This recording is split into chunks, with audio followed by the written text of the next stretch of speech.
Very good morning, ladies and gentlemen. Thank you for joining iTrain's webinar on data science.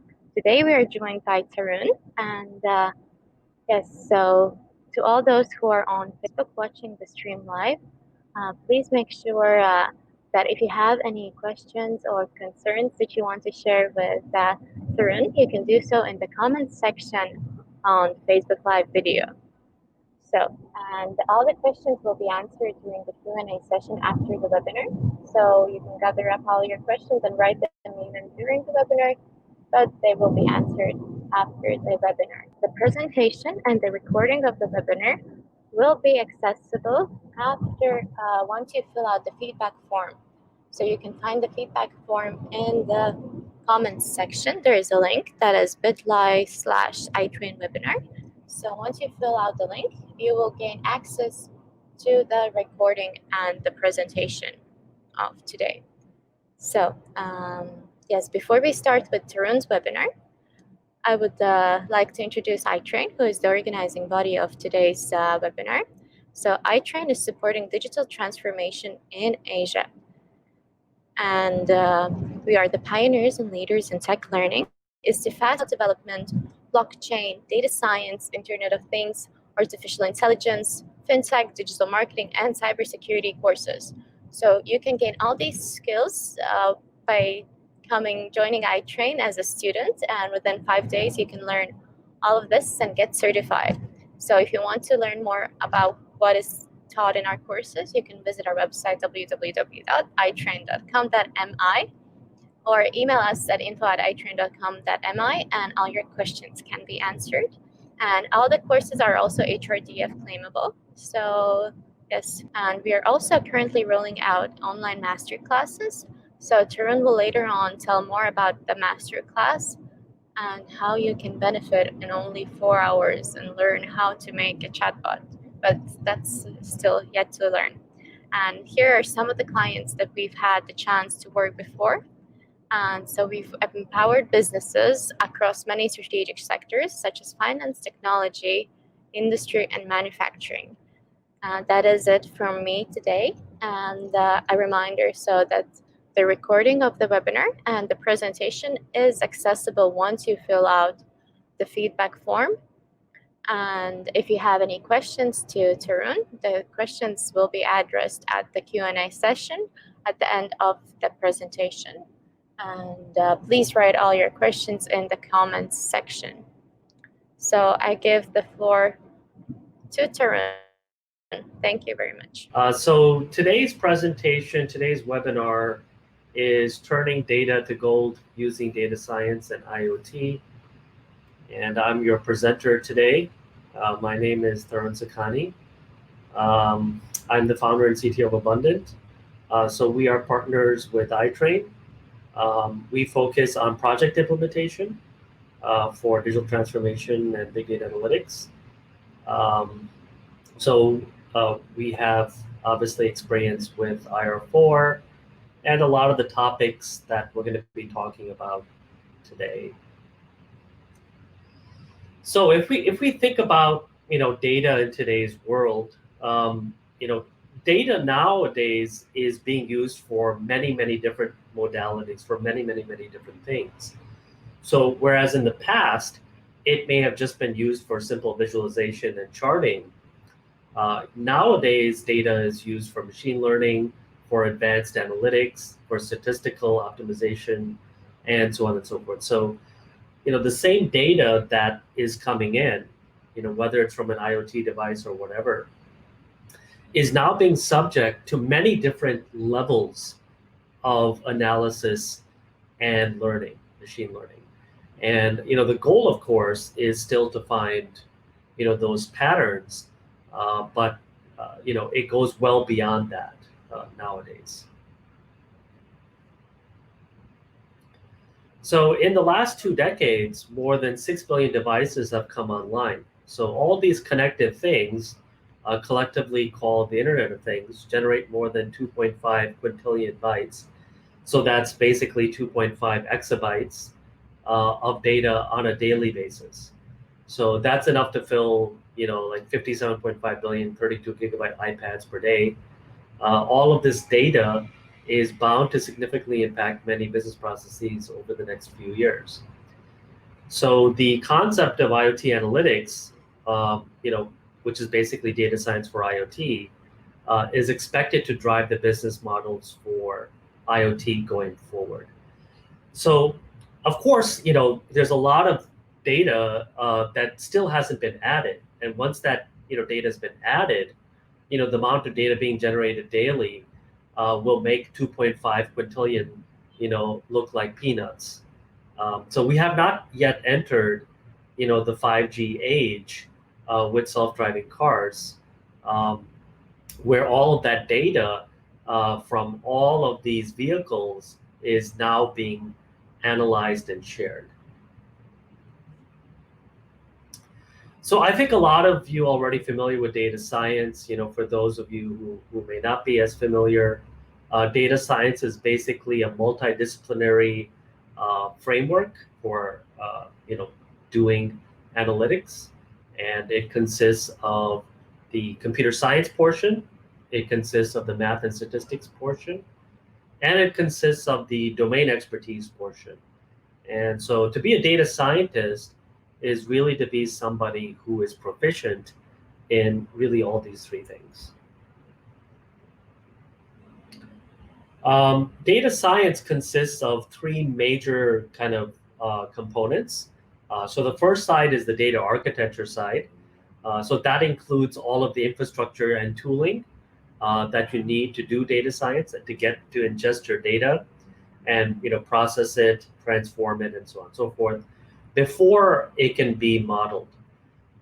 So once your data architecture is able to prepare your data, machine learning is then able to take that prepared data and come up with predictive models.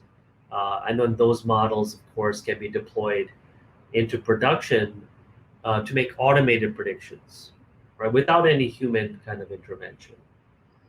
The last part of it is just the analytics portion. So that could be statistical analytics. It could also include visualizations, for example. So that's kind of like the rounding out the last part of data science. So as I mentioned earlier, there's a lot of tooling involved as part of the data architecture. I'm not going to go through obviously all the tooling, but the point of the matter is that there are different tools for different areas within data science. So there are tools for storing and retrieving data. Usually it's NoSQL, distributed, decentralized. There are tools for transforming data. There are tools for modeling data, which is machine learning. There are tools for visualizing data, graphing, charting, so on. And then there are other tools, for example, for messaging, for graph analytics, and for caching and many other things. If we take a look at the data science workflow, we find that it's really four separate kind of areas within, or phases within the workflow. And most of your time is spent in the first two, which is basically gathering the data and preparing it for analysis. And actually, analysis takes up the least amount of time in a typical data science project. So, contrary to what a lot of people may think, the analysis portion is actually the easy portion. The hard portion is actually deciding what kind of data you need to collect, and then going out and setting everything up so that you can collect that data, and then finally cleaning up that data. So that's really the bulk of the the work that is being done. Now, AI and IoT, machine learning and everything like that has become very popular. It's been hyped up in the last 10 or so years. And of course, the main reason for that is because of deep learning. So because of improvements in architectures, distributed computing, cloud computing, and GPUs, essentially a lot of these machine learning algorithms have improved dramatically. in their accuracy, in their precision recall, and in many other areas, they've, in some cases, far exceeded human capability. So if we take a look at computer vision, if we look at natural language processing, machine translation, in many ways, they have exceeded uh, a typical human or average human capacity. And so this makes them, very good candidates for insertion within businesses, right, to be used for cost efficiency and, of course, for higher productivity. So companies are, putting their money where their mouth is, and we see upticks in obviously in usage of AI within business, but also the hiring of people who have that skill set. And that remains true today, despite the crisis. So despite the COVID crisis, and probably because of the COVID crisis, the demand for these skill sets has increased. Um, so if you take a look at big data, and how we can kind of use data science um, to convert data to gold, right? Essentially, a lot of it comes from the fact that we have a convergence of data. So convergence basically means that we're bringing in data from many different data sources, and each of those different sets of data sources is providing a separate facet of our understanding of a particular system. So I think there's a diagram here later on that illustrates that. But so big data is really the buzzword that people use. So this is a good example of what I mean by convergence. Let's say that you're running a hotel website or something like that, or you're running a hotel chain, right? And you people of course will come to your website and book a hotel and blah blah blah. But how would you get more customers, and how would you make sure that your customers are happy, right? Well, for one thing, you could get data from airlines and airports, right? You could see how many people are coming in, into your area on a daily basis or whatever, and you can, then entice them, right there at the point of entry, right? So that's one thing. So that's, you can get that kind of data source, like reservation data, FFPs, and all this other stuff, to get a kind of macroscopic view of what's happening in the travel world. You can also get third-party data about your customers themselves, right? What kind of customers travel and book hotels, and what kind of hotels do they book, all that stuff. And then of course there's social media, right? What people individually are saying and doing, right? With regard to the travel industry, for example. And then of course you have your own metrics within your company, right? You have your ERP and CRM systems. You're gathering data from that. So you can see that we're basically gathering data from several data sources, and using our data layer, we can combine those data sources together. And this way we can find insight among all of these different separated or segregated data. Because when we aggregate them together, we may be able to find patterns that we didn't know about before.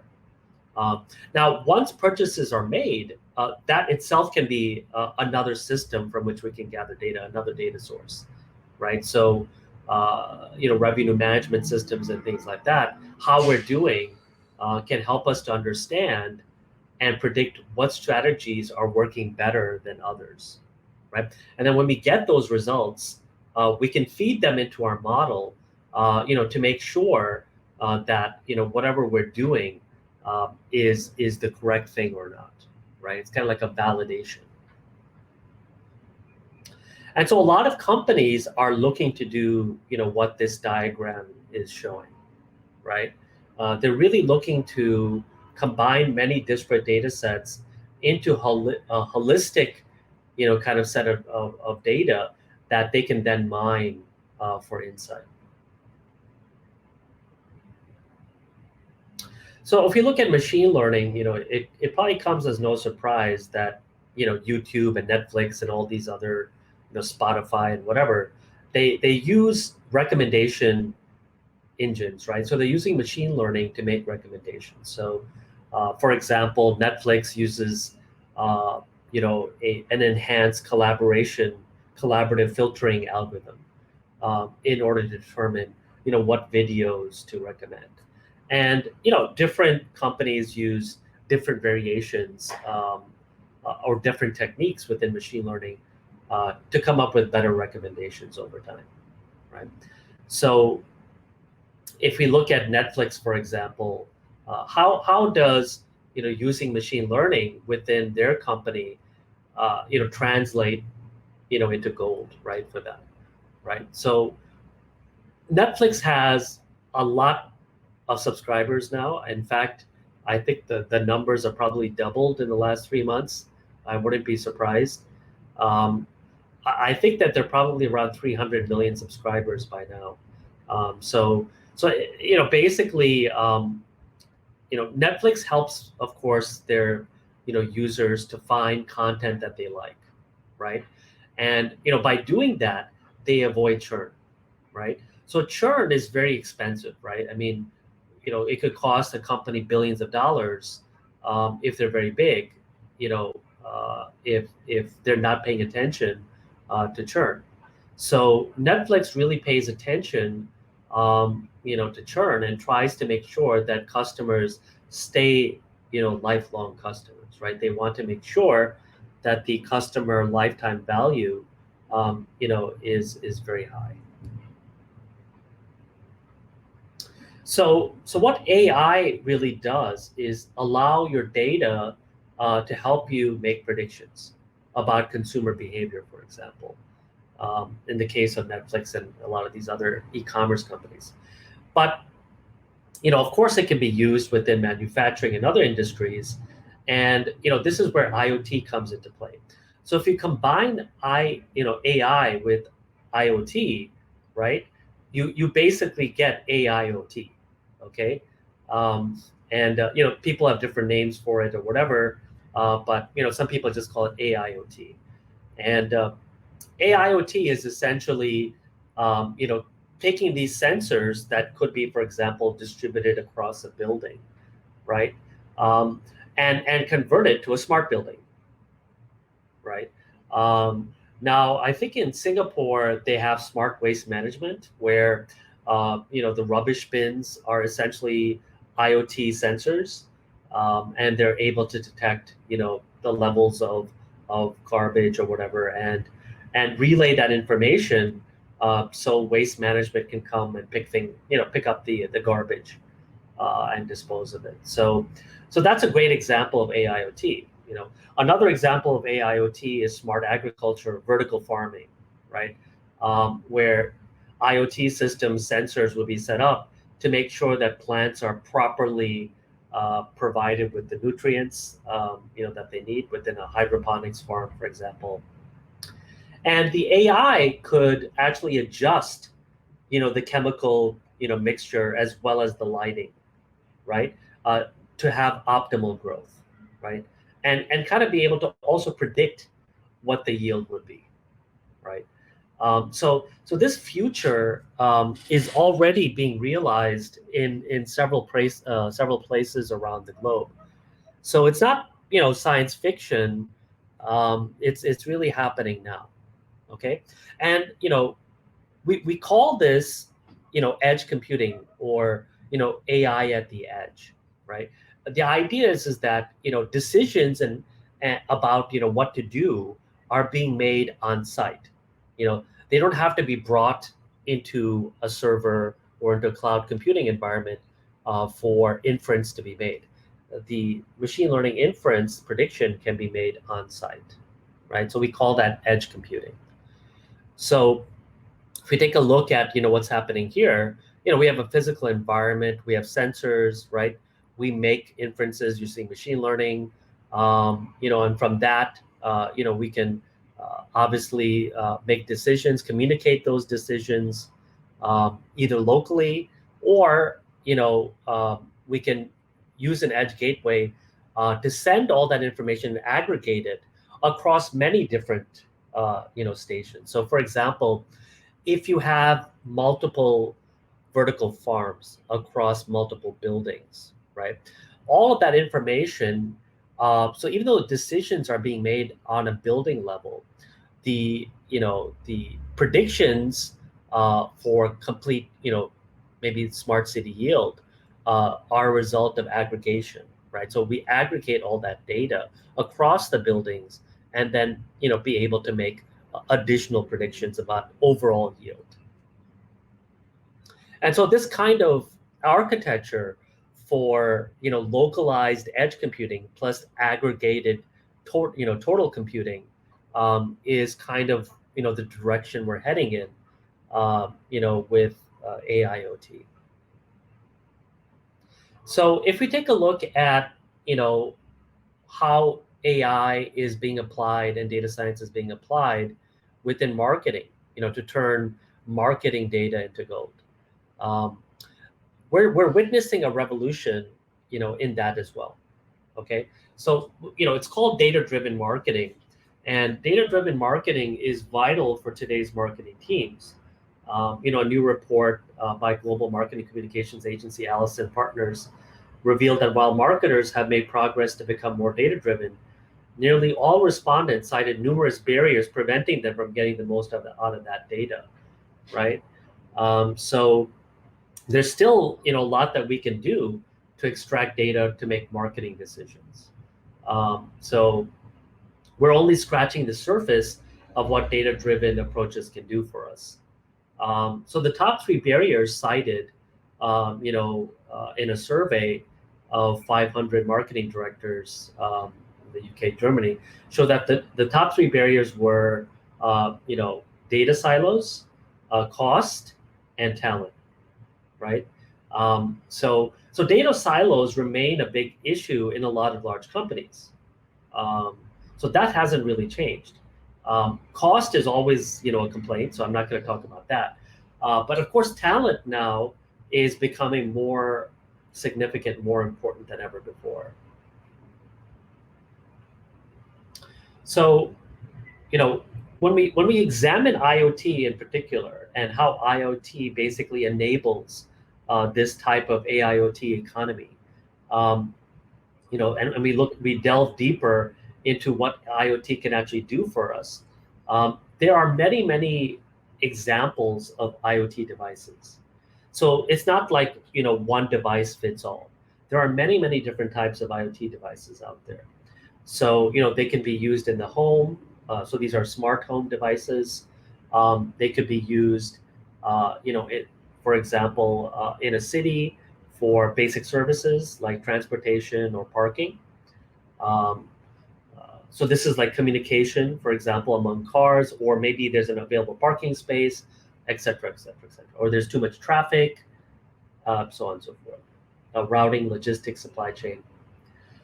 Then we have communities. So, we have environment, we have surveillance for crime prevention, smart metering, all that green energy stuff. We also have national, IoT sensor devices. So what does that mean? So that has to do with the grid itself, the actual electricity grid or infrastructure. It can also refer to the defense industry, the government, e-government, so on and so forth. So delivering government services, right? Social security, all this other stuff, that would fall under that banner as well. And then of course we have medicine and so the list goes on and on. So there are many different things that we can IoT enable, right, in the world today. And that's really what we're trying to do currently, right, is to get the coverage of these devices out there, so that we can start building an ecosystem of many different data sources that we can combine together, right, into a holistic view of what is going on, right? So, this is just an example of IoT and energy, right? So if you look at, solar or whatever may be the case, battery storage, consumption, all that stuff. So if we combine all these different data sets, let's say, from a community level, we'll have a better idea of energy consumption, right? Not only, as a time series, but, also in terms of different insights we can get. There may be a lot of hidden insights there that we're not aware of. IoT also plays a role in biometrics, right? So, for example, when people get into a location, well, I think we've seen this with the temperature scanners and things like that, the thermal scanners, and also using machine learning to detect if social distancing is being followed or if someone is wearing a mask, right? So people are doing that. There's plenty of examples of systems that you can build yourself that can detect if someone's wearing a mask, what their temperature is and things like that. And of course, that can be combined together, to figure out, who's most at risk of spreading a disease versus who's not. I think we talked about smart farming a little bit. We talked about vertical farms, but if you're talking about regular farming, right? What's happening today is a lot of equipment is being converted into smart equipment. So tractors that drive themselves, drones for field monitoring, water management based on sensors in the soil, um, as well as the actual sensors to measure soil nutrient composition. I briefly talked about IoT in healthcare. Obviously, this is a huge area, massively huge. This has largely been untapped. So this remains a huge area of growth in the next 10 years. In transportation, we can set up devices in rubbish bins or on light poles, underneath streets, et cetera, et cetera, et cetera, to provide, data access, high-speed data access, as well as to connect, different things together so that, for example, lights go on, if it gets dark within a local area, rather than having to wait until a certain time before all the lights go on, right? So you can localize lighting, in other words, just as an example. So here are some ways to mine the hidden gold in your customer data. So number one is omni-channel experience with account linking. Number two is person-provided data. Number three is gamification to gather permission and data. Number four is email behavioral data. Number five is profile-driven ad targeting. Number six is retargeted advertising. And number seven is personalized intelligence. So these are just some examples of how we can use data, to get a better understanding of our customer. And I'm going to be doing a demo before we go into the explanation of the masterclass. So, okay, so this is just a demo of, I have a Raspberry Pi at home, like a lot of other people, but I thought it was a good, kind of way to explain IoT, just like in a quick demo. And so what I'm going to do is, the first thing I'm going to do is just talk about IoT sensors, right? So Raspberry Pi has an IoT sensor called SenseHat, and it allows you to gather a number of IoT events. So it can gather motion events or environment events or joystick events. So for now, I'm just going to do environment events. So it's going to measure the temperature, humidity, and pressure. It's enclosed in a case, so the temperature is artificially high. It doesn't have COVID, I promise you. So I'm going to actually deploy, these events. And what's going to happen is that the temperature events are going to be sent to a mosquito broker. And what this mosquito broker does is it's going to be sent to another server. So it's going to be sent to another server on my network. And that server is basically a messaging server. So it's going to receive, temperature events. So it's going to receive humidity, pressure, and temperature readings from my Raspberry Pi, SenseHat device, from my IoT device. And then I could share that information with anybody else. I could share it with, visualization dashboard, or I could share it with a machine learning algorithm, right? Maybe to do forecasting. So when I deploy this, what will happen is now all these temperature events are going inside here. So what I'm going to do is I'm going to go to my server, which is the 192, whatever, 168. And you can see that it's actually picking up the events. So it's reading from, the Mosquito broker. It's reading from the message queue and actually printing out the results. So these results are actually coming from my Raspberry Pi, right? They're coming to another server. And so this, so if I turn this off, so if I go to my other server and I turn this off, right, like this, you can see that it no longer is producing any messages, right? Because I'm not sending any from my IoT device. So that's just one example. Another example is, how you can visualize that data, right? So for example, you can create a dashboard. So I could send, again, my environment events. And this time what I could do is I could create gauges and charts from it. So now if I deploy this, right, it's actually going to go and update my gauges. So now what's happening is it's getting real-time data, and I'm showing it in the gauge. So I'm showing my temperature, humidity, and pressure, and you can see that it's picking up on those same events. So hopefully that makes sense to everyone. Um, I'm going to, I guess I'll stop this now. And of course, once I stop that, then it's not picking up any events anymore. So the gauges will remain static, right? So this is just an idea of what you can do, even in your own home, right?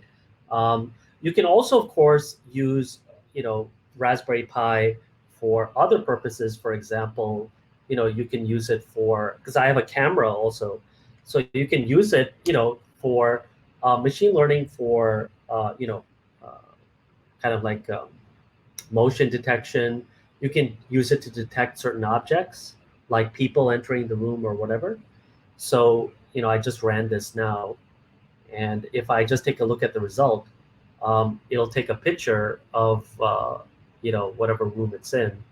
And I can also take a video. And of course, I can, kind of like examine this video or have a real-time stream where I'm actually detecting different objects, right? So all of this is possible with IoT devices, right? So my Raspberry Pi is essentially an IoT device, right? And yeah, I think that's pretty much it for the demo. So let me go back. And I think we're ready, if I'm not mistaken, to do the explanation of the masterclass. I don't know if you wanted me to do the explanation or somebody else, but was there a preference here?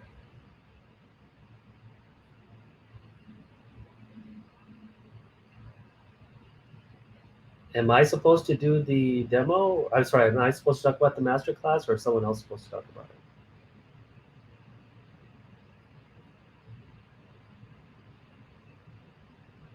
No idea. Okay. Well, anyway, I guess I'll do, yeah. So anyway, by the way, any questions that you have, we will leave for the Q&A portion, which is coming up soon. So don't worry. So what I'm going to do is I'll just talk about the masterclass. So we're going to be having a masterclass July 1st and 2nd, basically 2 hours each day for a total of 4 hours. And basically, I'll be teaching you how to build 3 different chatbots. I think one is like a stock picker or something like that. Another one is where you do an integration with an API. And I forgot what the other one was.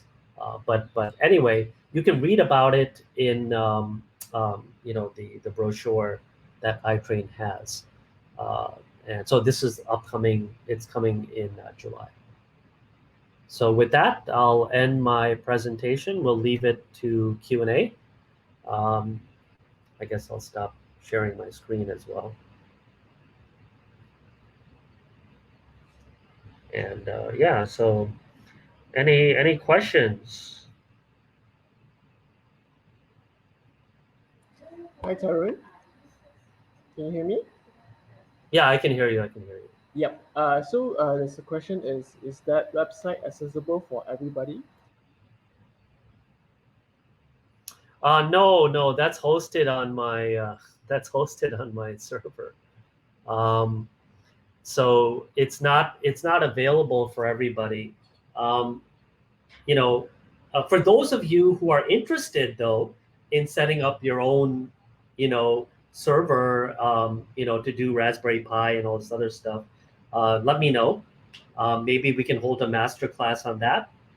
Setting up your own Raspberry Pi, your PiCam, your SenseHat, setting up your Arduino to interface with your Pi and all that other garbage, for gathering data from different places in your house, or a do-it-yourself CCTV network. If anybody is interested in that, just let us know. Yeah, because we can always set up a master class. Tarun, I think your connection of your webcam is not on. Can you see me now? Yep. Yeah. Now we can see you. So the next question is the Sense HAT. What was the question? I posted out here. Can you see the banner? Let's see. I see in the live comments it says, what is the tool used? Is it simulator? What is the name? Yes, I'm newbie in Raspberry and want to learn more for this. Yes. Is that the question? I'm not sure what the question is. There's one previous one with from Atat Ramli. If you can answer that. If not, we skip to The SenseHat. yeah, the SenseHat. Yeah, SenseHat is the name of the. I don't want to disconnect my Raspberry Pi, but if I could show it to you. But basically, yeah, SenseHat is basically an IoT sensor that goes on top of your Raspberry Pi, right? So basically, it integrates with your Raspberry Pi, and it converts your Raspberry Pi into an IoT device, so it can gather different types of events. I see. All right. Thank you, Tarun. The next question is what is the tool you used, and is it similar simulator? What is the name? Is it the Raspberry Pi that you're talking about? Yeah. So the tool that I used is called Node-RED. Node-RED was actually created by IBM, and it was open source by them. So what you saw was Node-RED, right? So what I did was I had a Node-RED running on my Raspberry Pi, and I had a Node-RED running on my other server, on my MQTT server, my Mosquito server. And what I was doing is from my Raspberry Pi, right, I was sending environment events to my Mosquito server, on a different machine, right? And then, I was consuming those events, right? And so essentially,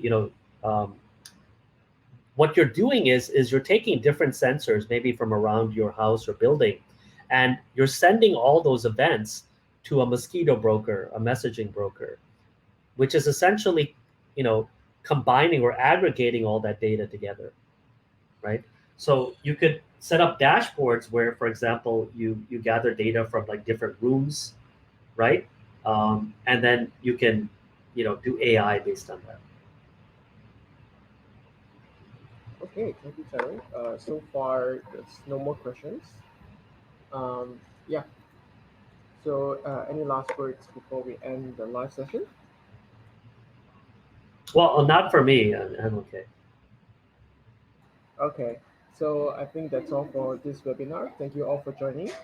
And if you have any questions, please do head over to our website, www.itrain.com.my, or probably drop it at email info@itrain.com.my. All right. One thing I wanted to add was that if you are interested in Raspberry Pi or microcontrollers or Arduino or whatever, IoT devices and things, and AI with IoT devices, we can always set up a masterclass for that. Okay, sure. So if anything, just if you guys are interested, you can just drop us an email, or we'll contact Tarun on the future masterclass as well. So thank you, Tarun. Okay, thank you so much. Thank you. Thank you, Hopefully- everyone, for attending. All right. Okay. Thank you. Bye bye.